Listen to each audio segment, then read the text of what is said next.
అప్పుల బాధలు వెంటాడుతున్నాయా? అయితే 6 జేవిఆర్ వారి జాతిరత్నాలు ధరించండి. హలో అండి, అందరికీ నమస్కారం. నేను మీ కట్టా కార్తీక్. హైదరాబాద్ గురించి కొద్ది గొప్ప ఐడియా ఉన్న వాళ్ళందరికీ కూడా అమీర్పేట ఎస్ఆర్ నగర్ గురించి కూడా ఐడియా ఉంటుంది. ఎస్ఆర్ నగర్ అడ్రస్ చెప్పాలి అంటే ఫస్ట్గా గుర్తొచ్చేది ఉమేష్ చంద్ర స్టాచ్యూ. ఉమేష్ చంద్ర ఎవరు, ఎంతమంది తెలుసు? ఆయన ఒక గ్రేట్ ఐపీఎస్, ఒక లెజెండ్ పోలీస్ ఆఫీసర్. అతని గురించి చెప్పుకోవాలంటే అతను కడప జిల్లా ఎస్పీగా చేసిన పనుల గురించి కూడా చెప్పుకోవాలి. మామూలుగా జగన్మోహన్ రెడ్డి గారి కుటుంబం ఎవరికి భయపడదు, వాళ్ళు కన్ను సైగలతో అన్నిటిని సాధిస్తారు. జగన్మోహన్ రెడ్డి గారు అంతకుముందు రాజశేఖర రెడ్డి గారు, అంతకుముందు రాజారెడ్డి గారు అని చెప్పుకుంటారు కదా. కానీ వీళ్ళని కూడా భయపెట్టిన ఐపీఎస్ ఉమేష్ చంద్ర. రాజారెడ్డి హవా నడుస్తున్న రోజుల్లో కడప ఎస్పీగా బాధ్యతలు చేపట్టిన ఉమేష్ చంద్ర, కడప అంటే ఫ్యాక్షనిజం, వాళ్ళ కనుసన్నలోనే అన్నీ నడుస్తాయి అనుకుంటున్న రోజుల్లో ఫ్యాక్షనిస్టులని రోడ్డు మీద ఉరికించి కొట్టేవాడంట. ఇప్పటికీ కడప జిల్లాకు సంబంధించిన సీనియర్ సిటిజన్స్ కాడిపోయి అడగండి, ఉమేష్ చంద్ర గురించి కథలుగా చెప్తారు. రాజారెడ్డికి ముచ్చెమటలు పట్టించాడు. ఉమేష్ చంద్ర పేరు వింటేనే ఫ్యాక్షనిస్టులు పోసుకునే వాళ్ళంటే అతిశయోక్తి కాదట. ఇప్పుడు అలాంటి ఐపీఎస్ ఒకళ్ళు రాయలసీమకు దొరికారు. అతనే కోయా ప్రవీణ్. ఒకప్పుడు ఉమేష్ చంద్ర గురించి ఎలా చెప్పుకునే వాళ్ళో ఈ తరం కోయా ప్రవీణ్ గురించి అలా చెప్పుకోవాల్సి వస్తుంది. ఇవాళ జగన్మోహన్ రెడ్డి కోటరీలో ఎన్నికలు జరిగాయి. సహజంగా కడప జిల్లా పులివెందుల్లో ఎన్నికలు జరుగుతాయి అనుకుంటే, ఎన్నికలు జరిగే పరిస్థితులు ఉన్నాయి అనుకుంటే సహజంగా ఎవరైనా ఏమూహిస్తారు? అక్కడ బాంబులు లేస్తాయి, కత్తులు లేస్తాయి, తలలు లేస్తాయి. ఇదంతా ఒక సినిమాటిక్ ఆలోచన ఉంటుంది. కానీ ఇవి ఎక్కడా జరగల. సహజంగా ఎక్కడైనా పోలింగ్ జరిగేటప్పుడు జరిగే చెదురు ముదురు ఘటనలు మినహాయించేసి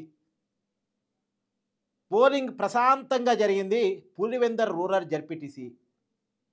నిజానికి ఇక్కడ చాలా క్లియర్గా చెప్పుకోవాలి. నామినేషన్లు వేయటం జరిగింది, ప్రచారం చేసుకోవడం జరిగింది, పోలింగ్ జరిగింది. 77% ప్రజలు స్వచ్ఛందంగా పాల్గొన్నారు. ఇంతమంది ప్రజలు స్వేచ్ఛగా 30 సంవత్సరాల తర్వాత, గత 30 సంవత్సరాల్లో ఎన్నికలు లేవు అక్కడ. జగన్మోహన్ రెడ్డి గారు, అంతకుముందు రాజశేఖర రెడ్డి గారు, నువ్వు ఎంపీటీసీ పో అంటే ఎంపీటీసీ అయిపోయింది. ఇక ప్రజల ఓటుతో సంబంధం లేదు, అతనే నామినేషన్ వేస్తుంటే ఏకగ్రీవం. నువ్వు జడ్పీటీసీ పో అంటే అతను జడ్పీటీసీ అయిపోయినట్టే. ప్రజల ఓటుతో, ప్రజల తీర్పుతో సంబంధం లేదు వాళ్ళకి. ప్రజలకు ఓటేయడానికి అవకాశం లేదు. ఒకప్పుడు అంట, ఇప్పటికీ కడప జిల్లాకు సంబంధించిన సీనియర్ సిటిజన్స్ని అడగని చెప్తారు, డబ్బుకులో వేయించేవాళ్ళట. రేపు పోలింగ్ అంటే 30 సంవత్సరాలు పోలింగ్ లేదు, అంతకుముందు ఎక్కడన్నా ఎంపీటీసీలో పోలింగ్ జరిగినప్పుడు కూడా డబ్బుకులు వేయించారట. రేపు పోలింగ్ జరుగుతుంది, ఎవరు బయటికి రావద్దు, మీ ఓట్లు వేసుకుంటున్నారు, మీరెవరు కూడా పోలింగ్ కేంద్రం దగ్గరికి రావద్దు అని వేసేవాళ్ళట. సహజంగా ఏమేపిస్తారు? రేపు పోలింగ్ జరుగుతుంది, అందరూ ఓటు హక్కును ఉపయోగించుకోవాలి, మీరంతా రండి పోలింగ్లో పాల్గొనండి అని డబ్బుకులు వేపియాలి. కానీ రివర్స్లో పులివెందుల ప్రాంతంలో రేపు ఎన్నికలు జరుగుతున్నాయి, మీరెవరూ రావద్దు, మీ ఓట్లు గుద్దేసుకుంటారు అని చెప్పేసి ఓపెన్గా చెప్పేవాళ్ళంట. అలాంటి పరిస్థితుల్లో ఉన్నటువంటి పులివెందులని ఆ ప్రాంతంలో ఒక జడ్పీటీసీ ఉప ఎన్నిక పీస్ఫుల్గా ప్రజలు స్వచ్ఛందంగా పాల్గొనేలా, అభ్యర్థులు నామినేషన్ స్వచ్ఛందంగా వేసేలా, పీస్ఫుల్గా ప్రచారం చేసుకునేలా ఇవాళ తీర్పు కూడా వచ్చింది. అంటే దానికి కారణం కోయా ప్రవీణ్. నేను ప్రతి వీడియోలో చెప్తున్నా, ఈ పులివెందుల జడ్పీటీసీ ఉప ఎన్నిక వెనకాల ఒక 2 అధికారులు ఉన్నారు. ఒకళ్ళు ఐఏఎస్ నీలం సహాని, ఆమె ఎన్నికల కమిషనర్గా ఉన్నారు. మళ్ళీ ఆమె మీద అపవాదులు వైసీపీలు కూడా వేస్తున్నారు. కానీ నిజానికి ఆమె జగన్మోహన్ రెడ్డి గారు ఇష్టపడేటువంటి ఐఏఎస్. చాలా వీడియోలు చెప్పాను ఇప్పటికే. ఆమెను చీఫ్ సెక్రటరీగా జగన్మోహన్ రెడ్డి గారు నియమించుకున్నారు. చీఫ్ సెక్రటరీగా రిటైర్ అయిన తర్వాత ప్రభుత్వ సలహాదారుగా పెట్టుకున్నారు. ప్రభుత్వ సలహాదారుగా అయిపోయిన తర్వాత ఆమె ఎన్నికల కమిషనర్ అయితే జగన్మోహన్ రెడ్డి గారు ఆనందించారు, నిమ్మగడ్డ రమేష్ మీద కోపంతో. ఇలా ఆవిడే కడప జడ్పీటీసీ ఉప ఎన్నిక పెట్టింది. ఆమె విధుల ప్రకారం, ఆమె బాధ్యతల ప్రకారం ఆమె తన బాధ్యతల్లో కరెక్ట్గా వ్యవహరించారు. తర్వాత దాన్ని ప్రశాంతంగా నిర్వహించినటువంటి ఘనత కోయా ప్రవీణ్ ఐపీఎస్ది. ఇవాళ చెమటలు పోపిస్తున్నారు. నిన్న జగన్మోహన్ రెడ్డి గారి ప్రెస్ మీట్లో కూడా కోయా ప్రవీణ్ గురించి ప్రస్తావన తీసుకొచ్చారు. ఎందుకు ఆ ఐపీఎస్ ఆఫీసర్ అంటే అంత భయం? ఇంతకుముందు తిరుపతిలో సుబ్బారాయుడు, అతని గురించి కూడా జగన్మోహన్ రెడ్డి గారు ఇలాగే మాట్లాడారు. ఇప్పుడు కోయా ప్రవీణ్ గురించి మాట్లాడారు. నిజాయితీగా ఉండేవాళ్ళంటే, నిబద్ధతగా ఉండేవాళ్ళంటే, ఎర్రచందనం అడ్డుకునే వాళ్ళంటే, స్మగ్లింగ్ ఆపేవాళ్ళంటే, ప్యాకేజీని కంట్రోల్ చేసేవాళ్ళంటే, ప్రజలకు భద్రత ఇచ్చేవాళ్ళంటే, సామాన్యుడికి అండగా ఉండేవాళ్ళంటే, ఎన్నికలు నిర్వహించేవాళ్ళంటే, ప్రజాస్వామ్యాన్ని కాపాడేవాళ్ళంటే, రౌడీల మీద కేసులు పెట్టేవాళ్ళంటే, గుండాలకి వార్నింగ్లు ఇచ్చేవాళ్ళంటే, అరాచకవాదుల్ని ఆపేవాళ్ళంటే ఎందుకు జగన్మోహన్ రెడ్డి గారికి అంత కోపం? అంటే వీళ్ళు అరాచకం చేస్తే సెల్యూట్ కొట్టాలి, వీళ్ళు రౌడీజం చేస్తే వాళ్ళకి గులాంగిరి చేయాలి, వీళ్ళు ఏకగ్రీవాలు చేస్తే అదే కరెక్ట్ అని చెప్పేసి వాళ్ళకి భద్రత ఇవ్వాలి. పోలీసు డ్యూటీ అంటే నాయకులకు భద్రత ఇవ్వటం కాదు, ప్రజలకు భద్రత ఇవ్వటం, ప్రజలకి నమ్మకం కల్పించిన ప్రజాస్వామ్యం మీద. ఇవాళ కోయ ప్రవీణ్ రాయలసీమలో అదే చేస్తున్నాడు.